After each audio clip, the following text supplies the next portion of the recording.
Hindi nakikitang palatandaan na may mga anghel sa iyong tahanan. Nasa loob ka ba ng iyong bahay ngayon? Sandali mong silipin ang paligid. Kung mapapansin mo ang ilang palatandaan, malamang na may mga anghel na tahimik na nagbabantay sa iyong tahanan. Pero huwag mong asahan na laging makikita ang mga palatandaan. Minsan mas nararamdaman ito kaysa nakikita. Naramdaman mo na ba na may kakaibang presensya sa paligid mo? O kaya'y may mga pangyayaring hindi mo maipaliwanag? Sa video na ito, ibabahagi namin ang ilang banayad pero makapangyarihang palatandaan na maaaring nagpapakita na may mga anghel sa iyong tahanan. Manatili ka, may matutuklasan kang kahanga-hanga. Palatandaan una, malalim at hindi maipaliwanag na kapayapaan. Naranasan mo na ba ang biglaang katahimikan at kapanatagan, lalo na kapag ikaw ay naguguluhan o dumadaan sa mabigat na sitwasyon? Ang ganitong uri ng kapayapaan ay maaaring direktang pagpapakita ng presensya ng Diyos. Kapag nararamdaman mong ligtas at payapa ka sa iyong tahanan, kahit sa gitna ng problema, maaaring ito ay palatandaan na may mga anghel na malapit sa iyo, tahimik na nagbabantay at nagbibigay ng kaaliwan. Isipin mong abala ang bahay sa karaniwang ingay ng araw-araw, tapos biglang titigil ang lahat at mararamdaman mong parang may yumakap sa iyo ng marahan. Isa ito sa mga unang senyales na may mga anghel na malapit. Sinasabi sa isa sa mga awit sa Biblia na tatakpan ka ng Diyos ng kanyang mga pakpak at ikaw ay makakasumpong ng kanlungan. Ang kanyang katapatan ay magsisilbing kalasag na magpoprotekta sa iyo.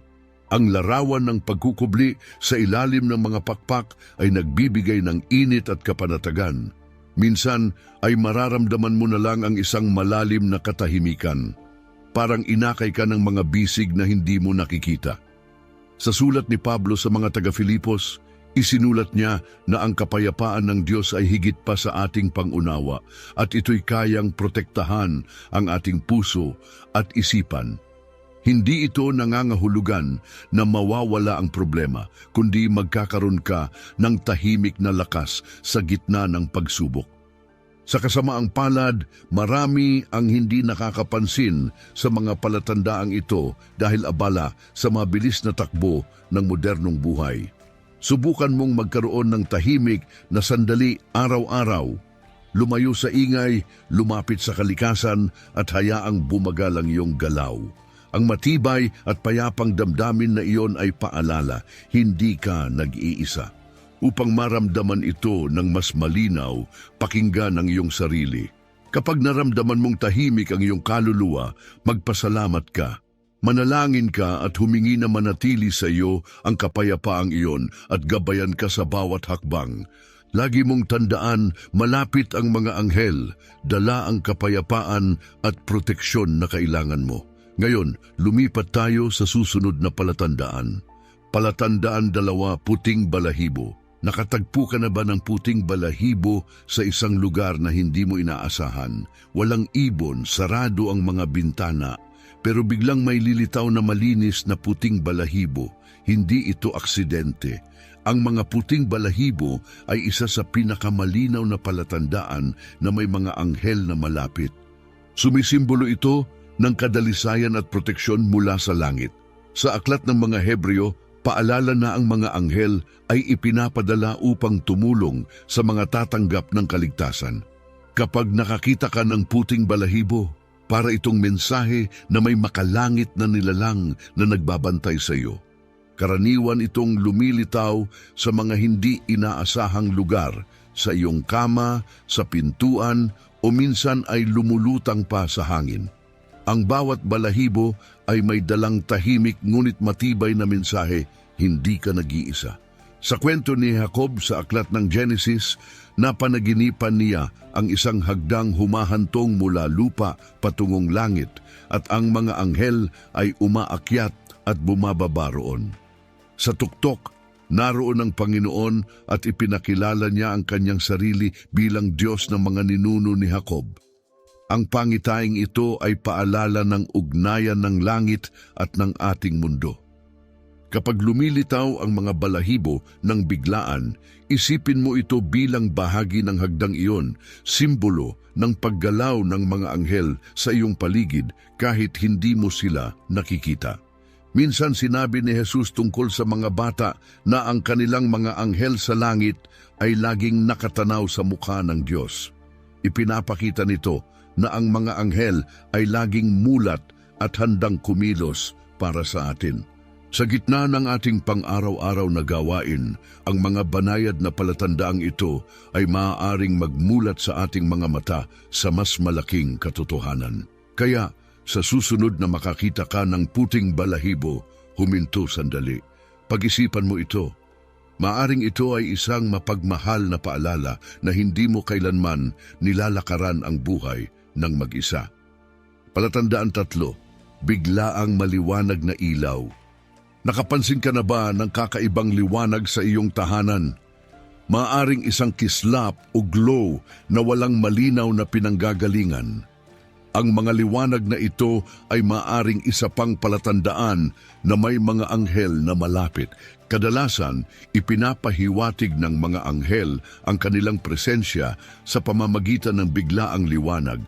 Parang kumikislap na bola, maliwanag na sinag o malambot na liwanag na sumisinag sa paligid ng walang dahilan. Sa buong Biblia, ang liwanag ay karaniwang kasama ng pagbisita ng mga anghel. Isa sa mga kwento ay nasa Aklat ng Mga Gawa, kung saan may anghel na lumitaw sa isang kulungan. Napuno ng liwanag ang silid, ginising ng anghel si Pedro at nalaglag ang kanyang mga tanikala. Sa sandaling iyon, ang liwanag ay hindi lang basta ilaw, ito'y simbolo ng kalayaan mula sa Diyos at tulong mula sa langit. Isipin mong abala ka sa pangkaraniwang gawain sa bahay tapos biglang may kislap ng liwanag. Walang ilaw, walang salamin, kundi purong liwanag. O kaya naman nakakakita ka ng maliliit na kumikislap sa paligid. Maaaring ito'y palatandaan na may mga anghel sa paligid, gumagabay at nagpoprotekta sa iyo sa paraang hindi mo ganap na nauunawaan. Kadalasan, nangyayari ito habang nananalangin ka, tahimik na nagmumuni-muni o nasa isang emosyonal na sandali. Ipinapahiwatig nito na maaaring may banal na presensya sa paligid. Isang makapangyarihang halimbawa ay nasa Lucas Kabanata 2, kung saan nagpakita ang anghel sa mga pastol upang ihayag ang kapanganakan ni Jesus. Dumating ang anghel at napaligiran sila ng liwanag mula sa Diyos, kaya't sila'y namangha at natakot. Ang liwanag na iyon ay hindi basta simpleng ilaw, ito'y simbolo ng banal na presensya. Sa panahon ngayon, marami na ang nagsalaysay ng mga kahalintulad na karanasan kung saan may biglaang liwanag na lumilitaw sa mga sandaling puno ng emosyon o malalaking pagbabago sa buhay. Maaring ikaw ay nababahala o balisa, tapos biglang may kislap ng liwanag na nagpapatahimik ng iyong kalooban at nagpapagaan ng iyong pakiramdam. Madalas, ang mga ilaw na ito ay biglang nawawala tulad ng bigla rin nilang pagdating. Hindi ito galing sa karaniwang pinagmumulan ng liwanag tulad ng ilaw o araw. Para bang dumadating ito ng walang babala at nawawala rin ng misteryoso. Marami ang naniniwala na ito'y tanda ng presensya ng mga anghel. Isang tahimik na aliw sa oras ng hirap. Isang paalala na hindi mo kailangang harapin ang lahat ng mag-isa. Minsan, lumilitaw ang mga liwanag na ito sa mga kritikal na sandali, pati sa panahon ng panganib na para bang hinihila ang iyong pansin at ginagabayan ka tungo sa kaligtasan o mas malalim na pagkaunawa. Sa Aklat ng Mga Gawa, may kwento tungkol kay Saul sa daan patungong Damasco. Habang siya ay naglalakbay, biglang may liwanag mula sa langit na lumibot sa kanya. Napaluhod siya at may narinig na tinig na tumatawag sa kanyang pangalan at nagtatanong kung bakit siya nananakit. Binago ng liwanag na iyon ang lahat para sa kanya. Hindi lang ito basta kislap, kundi simula ng bagong landas sa buhay.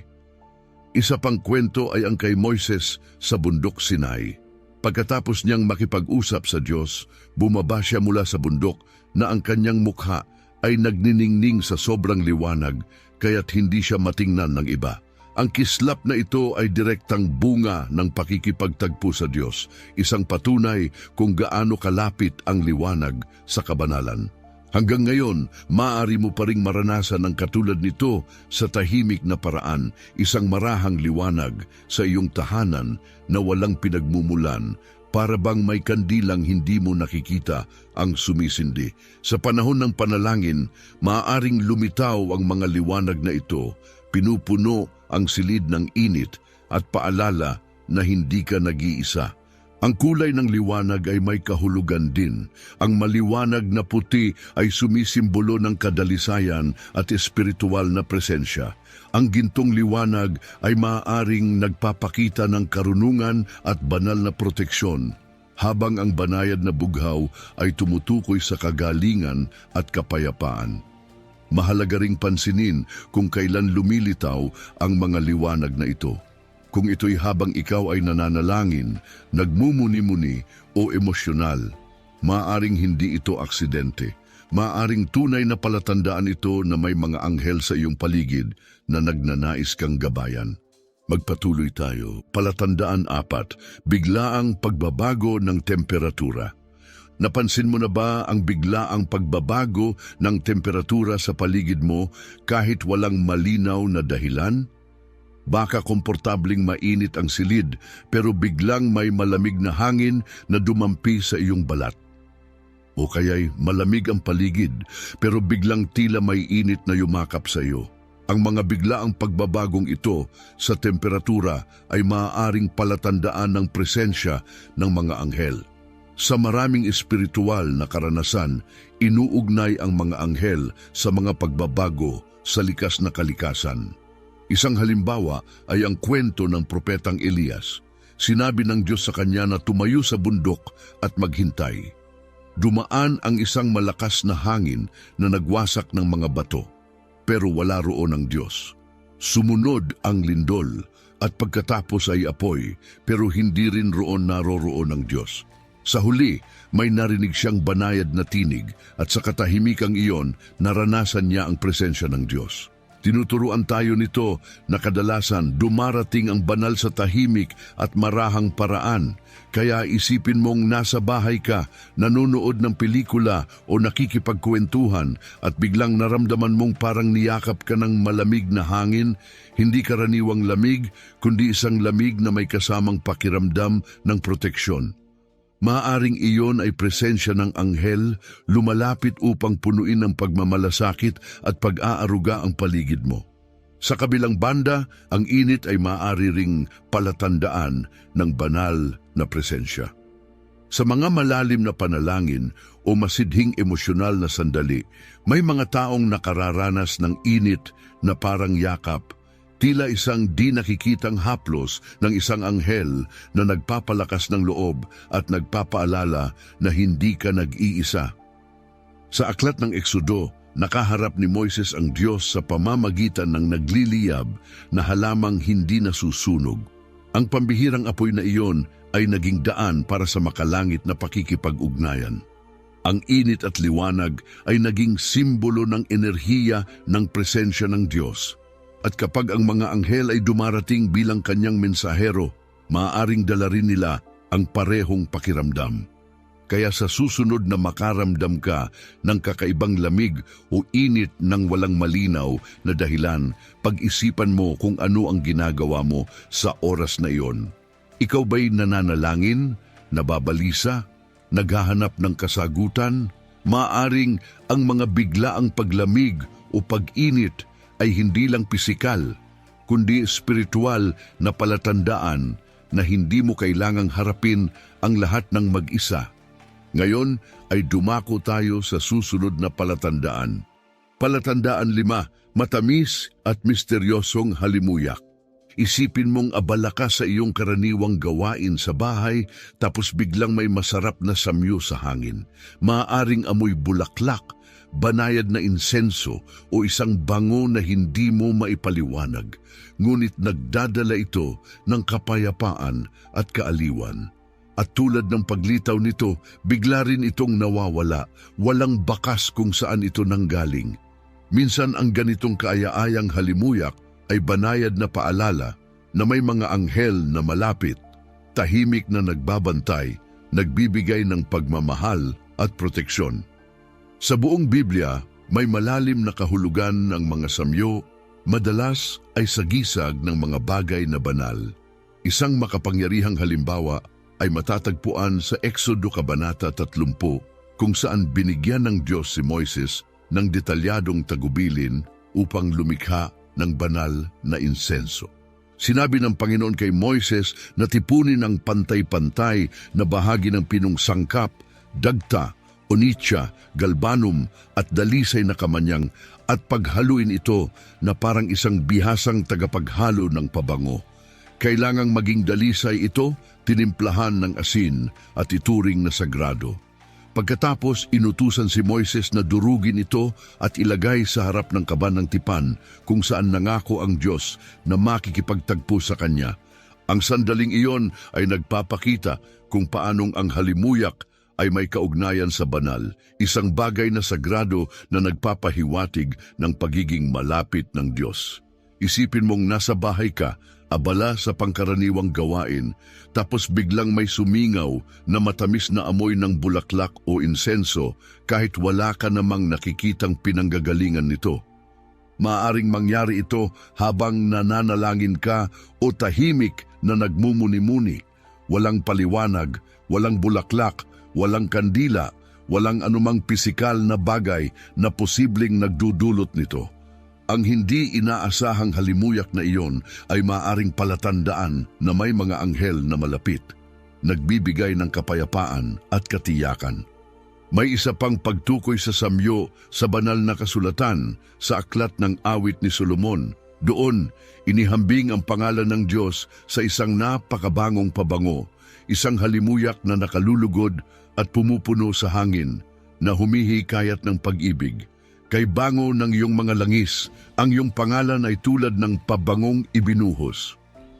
Tulad ng samyo na iyon na sumisimbolo sa presensya ng Diyos, maaaring iparamdam din sa atin ng mga anghel ang kanilang paglapit sa pamamagitan ng mga mababangong halimuyak. Sa Pahayag 8:3, mababasa natin na ang mga panalangin ng mga mananampalataya ay umaakyat na parang usok ng insenso sa harapan ng Diyos. Ipinapakita nito na ang ating taus-pusong panalangin ay umaabot sa langit na tila isang mabangong alay. Bilang mga mensahero ng Diyos, maaaring gamitin ng mga anghel ang ganitong uri ng samyo upang iparamdam sa atin na nakikinig sila. Ang mga halimuyak na ito ay maaaring punuin ang paligid, magbalik ng mahalagang alaala o kaya'y maghatid ng kakaibang kapayapaan at ginhawa. Kaya sa susunod na makaramdam ka ng isang kaaya-ayang halimuyak na walang pinagmulan, huwag mo itong baliwalain. Maaring isa itong makalangit na paalala na ang mga anghel ay malapit, nagpapadala ng pag-ibig at proteksyon. Ang pagkilala sa mga palatandaang ito ay maaring magpalalim ng iyong pananampalataya at magpaalala sa iyo na hindi ka kailanman nag-iisa. Magpatuloy tayo. Palatandaan 6, pakiramdam na hindi ka nag-iisa. Naranasan mo na ba ang pakiramdam na may kasama ka kahit alam mong ikaw lang ang nasa silid? Ang tahimik na pakiramdam na hindi ka nag-iisa ay maaaring palatandaan na may mga anghel na malapit, nagbibigay ng suporta at kaaliwan.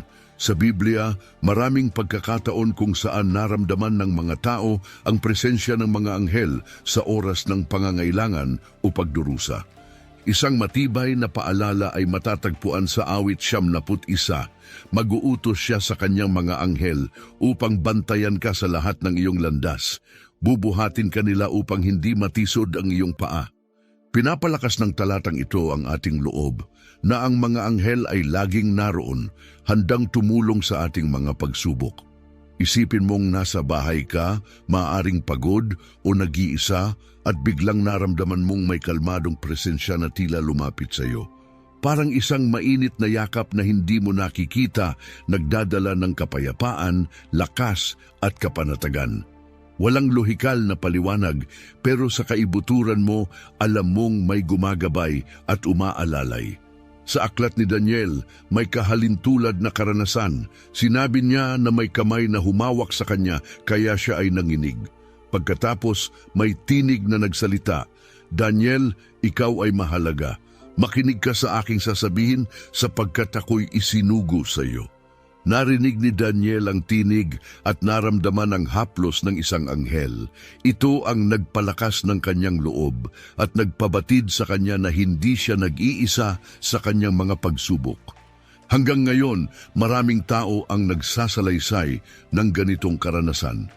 May mga nagsasabing nakaramdam sila ng kapayapaan at lakas kahit sa gitna ng panganib o sakit. Isang taong nagmamaneho sa mapanganib na kalsada ay biglang makakaramdam ng katahimikan na para bang may di nakikitang presensya na naggagabay sa kanya. Madalas, kinikilala ito bilang presensya ng isang anghel. Minsan, may naririnig pang mahihinang bulong, mga banayad na salita ng pag-asa o payo. Hindi ito naririnig ng iba, pero malinaw ito sa taong nakararanas. Nagdadala ito ng linaw, kapanatagan at pakiramdam ng proteksyon. Upang makilala ang ganitong uri ng presensya bilang mensahe mula sa mga anghel, pansinin kung kailan at paano ito nangyayari. Kung ito'y sa panahon ng panalangin, malalim na pag-iisip o emosyonal na sandali, huminto ka at magnilay. Tanggapin ang aliw at pasalamatan ng mga anghel sa kanilang paglapit. Tingnan natin ang isa pang paraan kung paanong maaaring makipag-ugnayan sa iyo ang mga anghel. Palatandaan 7, makahulugang pagkakataon. Naranasan mo na ba ang isang pangyayari na saktong-sakto ang tiyempo? Parang hindi lang ito basta tsamba. Ang mga makahulugang pagkakataon na ito, na tinatawag ding synchronicities, ay maaring palatandaan na ang mga anghel ay gumagawa sa likod ng mga pangyayari, banayad ngunit makapangyarihang gumagabay sa iyong buhay. Sa Biblia, may ilang kwento kung saan nagtugma ang mga pangyayari upang ipakita ang pagkilos ng Diyos. Isang makapangyarihang halimbawa ay matatagpuan sa Esther Kabanata 6. Hindi makatulog ang hari kaya't nagpabasa siya ng mga tala, at doon niya natuklas ang minsang iniligtas ni Mordecai ang kanyang buhay. Ang pagkakatuklas na iyon ang naging daan upang parangalan si Mordecai at maisalba ang mga Hudyo. Ipinapakita ng kwentong ito kung paano maaring isaayos ng mga anghel ang mga pangyayari sa paraang hindi natin inaasahan upang matiyak na mangyayari ang tama sa tamang panahon. Maaring mukhang simpleng pagkakatugma lang sa simula pero madalas taglay nito ang malalim na kahulugan at layunin. Isa pang makapangyarihang halimbawa ng banal na paggabay ay nasa mga Gawa 8:26. Isinugo ng isang anghel si Felipe sa isang partikular na daan mula Jerusalem patungong Gaza. Sumunod si Felipe at habang nasa biyahe, nakasalubong niya ang isang opisyal na taga-Ethiopia na nagbabasa ng aklat ni Isaias. Nahihirapan ng lalaki na intindihin ang binabasa. Ipinaliwanag ni Felipe ang kahulugan ng talata at isinaysay sa kanya si Jesus. Tila tinamaan ng mensahe ang lalaki, kaya't agad siyang humiling na mabinyagan. Ipinapakita ng sandaling iyon kung paano ginagabayan tayo ng mga anghel patungo sa tamang lugar, sa tamang oras, upang maisakatuparan ang layunin ng Diyos sa pamamagitan ng ating simpleng pagsunod. Sa ating pang-araw-araw na buhay, maaari rin nating maranasan ang ganitong mga makahulugang pagkakatugma. Halimbawa, bigla mong naiisip ang isang tao at ilang sandali lang tumatawag siya sa iyo. O kaya'y may pinagdaraanan kang mabigat na tanong, tapos makikita mo ang sagot sa isang usapan, podcast o aklat na hindi mo naman sinadyang basahin. Higit pa ito sa simpleng pagkakataon, mga palatandaan ito na may mas mataas na kapangyarihang gumagabay sa iyo. Minsan, mapapansin mong may partikular na mga numero na paulit-ulit na lumilitaw, tulad ng 111 o 404 sa mga hindi inaasahang lugar, tulad ng resibo, orasan o plaka ng sasakyan. Maraming naniniwala na ang mga nauulit na numerong ito ay tahimik na mga palatandaan mula sa mga anghel na nagpapabatid na sila'y naroon, gumagabay sa iyong mga desisyon o kinukumpirma na ikaw ay nasa tamang landas. May malalim na kahulugan ang mga numero sa Biblia, kaya ang madalas na paglitaw ng iisang numero ay maaaring paraan ng Diyos upang kausapin ka. Ngayon, lumipat tayo sa huling palatandaan at marahil ang pinakamakapangyarihan, mga panaginip at pangitain. Naranasan mo na ba ang isang panaginip na napakalinaw na parang mensahe imbes na imahinasyon lang? Ang ganitong mga panaginip ay maaaring palatandaan na ang mga anghel ay gustong magpabatid ng mahalagang mensahe. Ang panaginip ay maaaring daan kung saan ipinapadala ng Diyos ang kanyang mga anghel upang aliwin, gabayan at ipahayag ang kanyang mga plano. Sa buong kasulatan, makikita natin ang maraming halimbawa ng mga panaginip na may dalang banal na mensahe. Isa sa pinakakilalang kwento ay ang kay Jacob. Habang tumatakas siya mula sa kanyang kapatid na si Esau, huminto siya upang magpahinga at nanaginip. Sa panaginip niya, nakita niya ang isang hagdang umaabot sa langit at ang mga anghel ay umaakyat at bumababa. Nagpakita ang Diyos at ipinapaalala sa kanya ang mga pangakong ibinigay kina Abraham at Isaac, mga pangako ng proteksyon at mga inapo. Pagkagising ni Jacob, labis ang kanyang damdamin. Sinabi niya, "Nasa lugar pala ako ng Diyos at hindi ko alam." Napuno siya ng lakas ng loob at pananampalataya at naniwala siya sa hinaharap na ipinangako ng Diyos sa kanya. Isa pang mahalagang tauhan ay si Jose, ang asawa ni Maria. Ilang ulit siyang nagkaroon ng panaginip kung saan nagpakita ang mga anghel at nagbigay ng malinaw na tagubilin. Nang una niyang malaman na buntis si Maria, balak na niyang hiwalayan ito ng tahimik. Ngunit sa isang panaginip, sinabi ng anghel na huwag siyang matakot pakasalan si Maria dahil ang sanggol ay mula sa banal na espiritu. Pagkatapos ipanganak si Jesus, binalaan muli si Jose sa isang panaginip na lumikas patungong Ehipto upang maiwasan ang banta ni Haring Herodes. At nang mamatay si Herodes, isa pang panaginip ang nag-utos na ligtas na silang bumalik. Hindi basta panaginip ang mga ito, mga banal na mensaheng nagligtas sa tagapagligtas at tumupad sa propesiya. Mayroon ding kwento tungkol kay Cornelio, isang Romanong opisyal na may matinding paggalang sa Diyos. Isang araw, nagkaroon siya ng pangitain kung saan nagpakita ang isang anghel at sinabi sa kanya na ang kanyang mga panalangin at kabutihang loob ay nakita sa langit. Inutusan siya ng anghel na magpadala ng mga tao upang sunduin si Pedro. Ang sandaling iyon ay hindi lang nagbago sa buhay ni Cornelio. Ito rin ang naging daan upang makarating ang mensahe ni Jesus sa mga taong hindi Hudyo. Isa itong mahalagang sandali sa kasaysayan ng Kristyanismo. Ang mga ganitong panaginip ay hindi lamang nangyari noong unang panahon. Nangyayari pa rin ang mga ito ngayon. Kung nanaginip ka na ng tungkol sa mga anghel, maaaring isa itong paraan ng Diyos upang kausapin ka sa pamamagitan ng kanyang mensahero. Upang maunawaan kung ano ang kahulugan ng iyong panaginip, maglaan ng oras upang manalangin at humingi ng kaliwanagan sa Diyos. Buksan mo ang puso mo sa kanyang paggabay at magtiwala kang nais niya ang pinakamabuti para sa iyo. Pinaalalahanan tayo ng Biblia na ang mga anghel ay mga espiritual na nilikhang isinugo upang paglingkuran at suportahan ang mga sumusunod sa Diyos. Narito sila upang magprotekta, magpalakas ng loob at gumabay sa atin sa ating landas.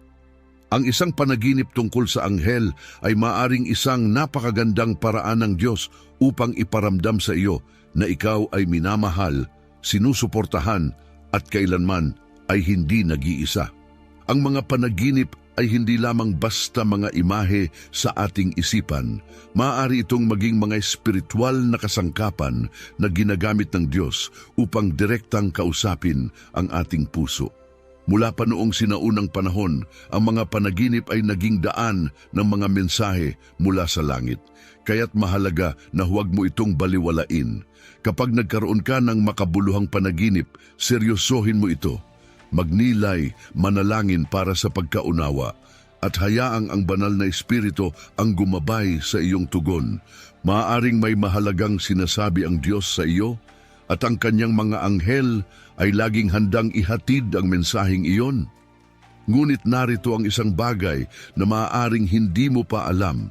Ang mga panaginip tungkol sa anghel ay isa lamang sa maraming paraan kung paano nangungusap ang Diyos habang ikaw ay natutulog. Naranasan mo na bang magising mula sa isang panaginip na tila napakahalaga o madamdamin at naisip mong may ibig itong sabihin? Kung oo, kailangan mong panoorin ang susunod na video. Doon mo matutuklasan ang 7 makapangyarihan at iba't ibang uri ng panaginip na ginagamit ng Diyos upang kausapin ka. Alam mo na ang una, ang panaginip na may mga anghel. Ngayon, panahon na upang tuklasin ang 6 pang iba at matutong kilalanin ang mga ito sa iyong sariling buhay. Huwag mong palampasin ang mensaheng ito na maaaring magbago ng iyong pananaw sa buhay. Baka ito na ang sandali kung saan lahat ng bagay ay magsimulang magkaroon ng malinaw na kahulugan. Ni Felipe ang kahulugan ng talata at isinaysay sa kanya si Jesus. Tila tinamaan ng mensahe ang lalaki, kaya't agad siyang humiling na mabinyagan. Ipinapakita ng sandaling iyon kung paano ginagabayan tayo ng mga anghel patungo sa tamang lugar, sa tamang oras, upang maisakatuparan ang layunin ng Diyos sa pamamagitan ng ating simpleng pagsunod. Sa ating pang-araw-araw na buhay, maaari rin nating maranasan ang ganitong mga makahulugang pagkakatugma. Halimbawa, bigla mong naiisip ang isang tao at ilang sandali lang tumatawag siya sa iyo. O kaya'y may pinagdaraanan kang mabigat na tanong, tapos makikita mo ang sagot sa isang usapan, podcast o aklat na hindi mo naman sinadyang basahin. Higit pa ito sa simpleng pagkakataon, mga palatandaan ito na may mas mataas na kapangyarihang gumagabay sa iyo. Minsan, mapapansin mong may partikular na mga numero na paulit-ulit na lumilitaw, tulad ng 111 o 404 sa mga hindi inaasahang lugar, tulad ng resibo, orasan o plaka ng sasakyan. Maraming naniniwala na ang mga nauulit na numerong ito ay tahimik na mga palatandaan mula sa mga anghel na nagpapabatid na sila'y naroon, gumagabay sa iyong mga desisyon o kinukumpirma na ikaw ay nasa tamang landas. May malalim na kahulugan ang mga numero sa Biblia, kaya ang madalas na paglitaw ng iisang numero ay maaaring paraan ng Diyos upang kausapin ka.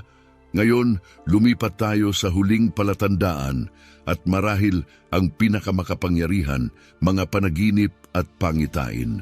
Naranasan mo na ba ang isang panaginip na